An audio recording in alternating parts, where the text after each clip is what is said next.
Hello दोस्तों, आज की इस वीडियो में हम कुछ इंपॉर्टेंट जनरल नॉलेज क्वेश्चंस के ऊपर बात करने वाले हैं और ये हमारा टॉपिक अभी चल रहा है भौतिक विज्ञान का। और ये हमारे वीडियो सीरीज का अभी पार्ट नंबर 8 है, जिसके पहले मैंने ऑलरेडी वीडियो 7 बना दिए हैं, जिसकी लिंक आपको हमारे डिस्क्रिप्शन बॉक्स में या आप हमारे चैनल पे जाके वीडियो चेक कर सकते हैं।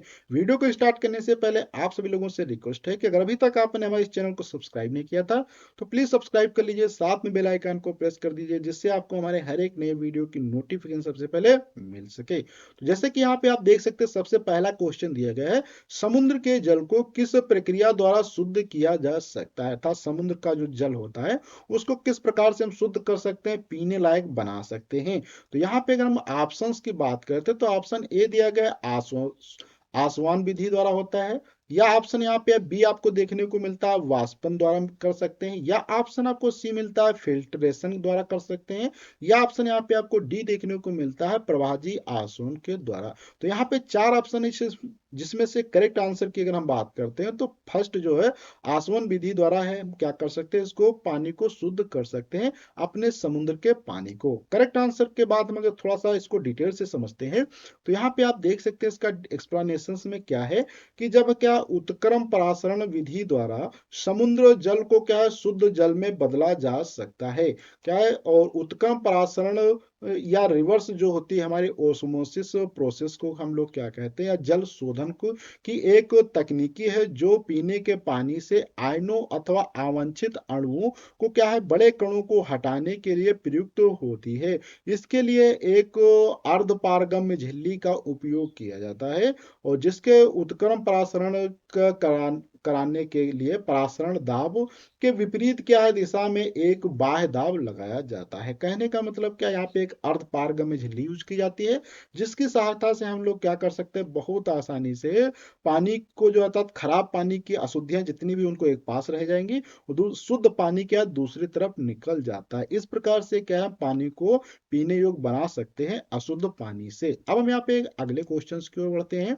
अगला क्वेश्चन यहाँ पे आप जैसे कि देख सकते हैं दिया गया है, एक कागज का टुकड़ा और एक क्रिकेट बॉल एक ही ऊंचाई से गिराए गए हैं, तो निम्नलिखित में से किस परिस्थिति में दो एक साथ पृष्ठ पर पहुंचेंगे। अर्थात क्या है यहाँ पे कहने का मतलब कि क्रिकेट का एक बॉल है और एक कागज का टुकड़ा, अगर ऊपर से दोनों छोड़े जाते हैं तो किस परिस्थिति में जो है वो नीचे समान पहुंचेंगे। तो सबसे पहला ऑप्शन है उनका आयतन बराबर हो, या ऑप्शन यहाँ पे आपको बी देखने को मिलता है उनका घनत्व बराबर हो, या ऑप्शन यहाँ पे आपको सी देखने को मिलता है उनका द्रव्यमान बराबर हो, या ऑप्शन यहाँ पे आपको डी देखने को मिलता है कि उन्हें निर्वात में गिराया जाए। तो यहाँ पे चार ऑप्शन है, चार ऑप्शन में से आपको करेक्ट आंसर बताना था, जिसमें से करेक्ट आंसर हमारा हो जाता है कि उन्हें निर्वात में गिराया जाए। थोड़ा सा हम समझते हैं कि निर्वात होता क्या है, अगर आप निर्वात में नहीं गिराते तो क्या उनके ऊपर फर्क पड़ता है, इसको थोड़ा सा यहाँ पे हम डिटेल से समझ लेते हैं। तो जैसे कि यहाँ पे आप एक डायग्राम देख सकते हैं, डायग्राम के अंदर हमने क्या कुछ कागज के टुकड़े लिए हैं और कुछ गेंद को लिए हैं, और ये जो चैम्बर हमारा है इस चैम्बर के अंदर कोई हवा नहीं, अर्थात यहाँ पे ऑक्सीजन या कोई भी गैस हमने नहीं रखा है, सभी गैस को क्या है एक डिवाइस की सहायता से बाहर निकाल दिया है। तो इस प्रकार से जब कोई चैम्बर हो या कोई बॉक्स हो जिसके अंदर कोई गैस ना हो तो उसे हम क्या कहते हैं, निर्वात कहा जाता है। अब निर्वात से क्या फर्क पड़ता है इस पे थोड़ा सा हम यहाँ पे समझते हैं। तो वे एक ही समय में क्या है जमीन पर पहुंचेंगे। गुरुत्वाकर्षण बल के अलावा किसी अन्य बल की अनुपस्थिति में पिंडों के गिरने की इस घटना को मुक्त गिरावट कहा जाता है या फ्री फॉल कहा जाता है। अर्थात कहने का मतलब है कि अगर आप गुरुत्वाकर्षण ही बल किसी वस्तु के ऊपर कार्य करे, उसके अलावा जो भी जितने बल होते हैं जैसे कि वायु का बल जो होता है वो ना कार्य करे, तो फिर जो इस प्रकार से वस्तु नीचे गिरती है उसे हम क्या कहते हैं, मुक्त या फ्री फॉल कहा जाता है।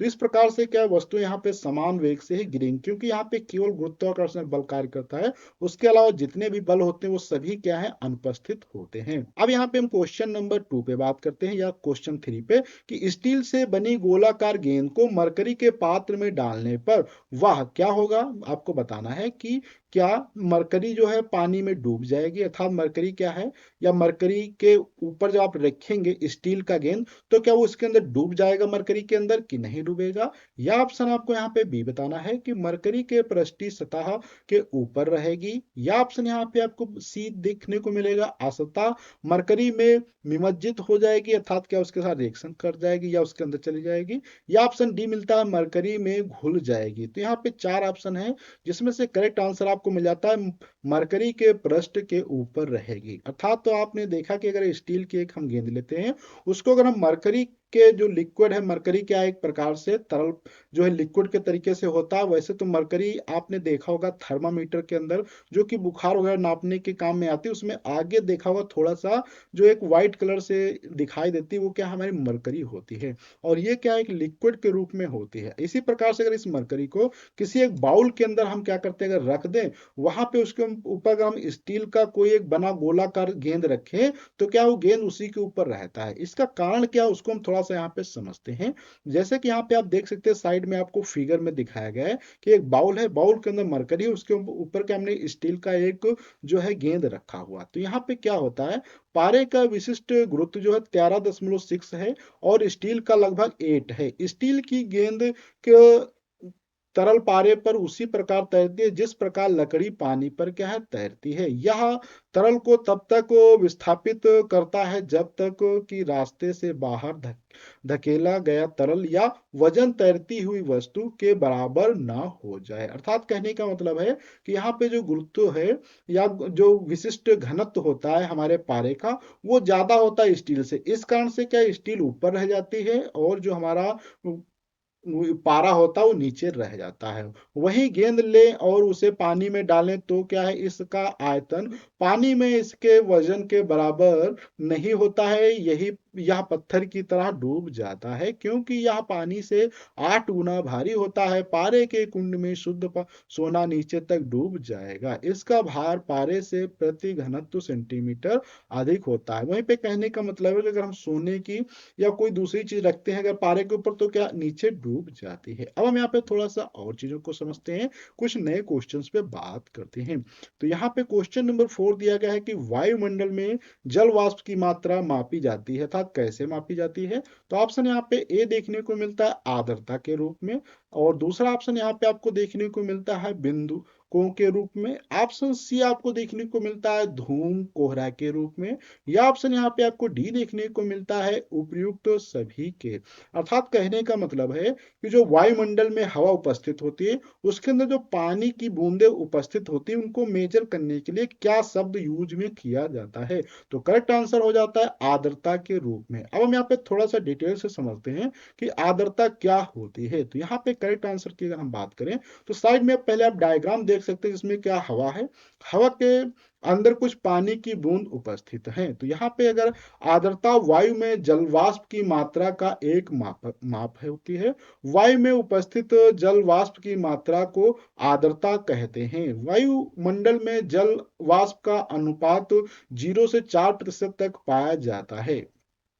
अब हम यहाँ पे एक और क्वेश्चन बात करते हैं जो कि हमने होमवर्क में दिया था, उसका आंसर देखते हैं क्या होने वाला है। और ये को होमवर्क मैंने वीडियो के पार्ट नंबर 7 में देखा था और यहाँ पे काफी इंपॉर्टेंट क्वेश्चन भी मैंने कवर किए थे। तो क्वेश्चन क्या था यहाँ पे आप देख सकते हैं कि जब कोई जहाज नदी से समुद्र में प्रवेश करता है तो क्या होता है। यहाँ पे आप चार ऑप्शन आपको देखने को मिलते हैं। पहला ऑप्शन है वह थोड़ा सा क्या है ऊपर उठ जाता है। ऑप्शन यहाँ पे आपको बी देखने को मिलता है वह थोड़ा सा क्या है नीचे चला जाता है। या ऑप्शन यहाँ पे आपको डी देखने को मिलता है कि वह उसी स्तर पर रहता है। या ऑप्शन आपको डी देखने को मिलेगा वह जिस द्रव्य से बना है उसके आधार पर क्या है वह ऊपर या नीचे जाता है। तो यहाँ पे करेक्ट आंसर हो जाता है वह थोड़ा सा ऊपर उठ जाता है।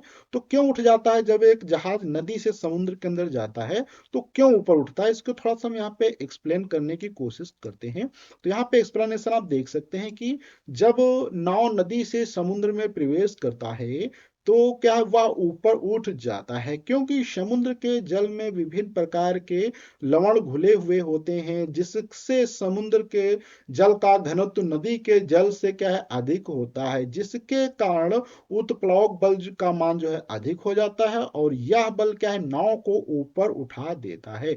तो बहुत ही अच्छा एक्सप्लेनेशन था। अब हम यहाँ पे एक होमवर्क के लिए क्वेश्चन देते हैं, जिस क्वेश्चन के आंसर को जो है आपको क्या है कमेंट बॉक्स के अंदर लिखना होगा, और करेक्ट आंसर देखने के लिए आपको हमारा नेक्स्ट वीडियो देखना होगा। तो यहाँ पे अगर हम बात करें क्वेश्चंस क्या दिया गया है, तो दिया गया है पहिए में बॉल बेयरिंग का काम क्या होता है। बॉल बेयरिंग का काम क्या होता है, आपने देखा होगा कि गोल गोल जो छोटे छोटे छर्रे टाइप से होते हैं, उनको पहिए में यूज किया जाता है, उनका क्या काम होता है। तो यहाँ पे आप देख सकते हैं घर्षण को बढ़ाने के लिए, या ऑप्शन दी गया है गति जो घर्षण को बेलन घर्षण में बदलने के लिए, ऑप्शन यहाँ पे दिया गया है स्थैतिक घर्षण को गतिज घर्षण में बदलने के लिए, या ऑप्शन डी दिया गया है मात्र सुविधा के लिए। तो यहाँ पे चार ऑप्शन में से आपको करेक्ट आंसर बताना होगा, और करेक्ट आंसर पे हम अगले वीडियो में मिलेंगे कुछ नई जानकारी के साथ में। जब तक के लिए धन्यवाद।